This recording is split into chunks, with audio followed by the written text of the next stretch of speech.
வணக்கம் ஆன்மீக நண்பர்களே. நாம் இன்றைக்கி சூதாட்டத்தில் எப்படி வெற்றி பெறலாம் அப்படின்றத நம்ம பார்ப்போம்.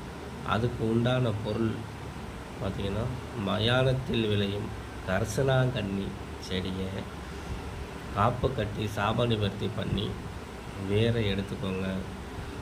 இதை எப்போ செய்யணும்னு பார்த்திங்கன்னா, பௌர்ணமி அப்போ தான் செய்யணும். பௌர்ணமி ஒரு நல்ல நேரம் பார்த்து அதை எடுத்துக்கோங்க.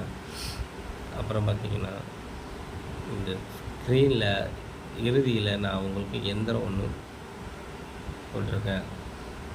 அதை நீங்கள் பார்த்து வரைஞ்சிக்கோங்க. செப்பு தகடு அல்லது காரிய தகடு அல்லது வெள்ளி தகடில் வரைஞ்சிக்கோங்க.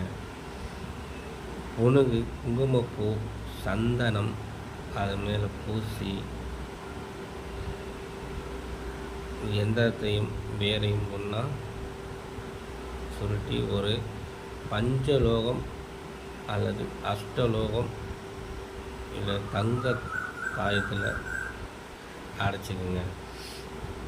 அடைச்சி இதுக்குண்டான மந்திரம் பார்த்திங்கன்னா, ஓம் ஸ்ரீம் ஹ்ரீம் மோய தேவாய நம அப்படின்னு 10,008 உருவி ஏற்றுட்டு நீங்கள் உங்களுடைய வலது கையில் கட்டி எப்பேற்பட்ட சூதாட்டமாக இருந்தாலும், லாட்ரி, ரேஸ், சேவல் சண்டை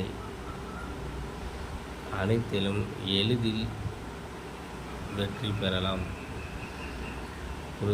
மற்றொரு நல்ல பதிவாகும். குருவே சரணம்.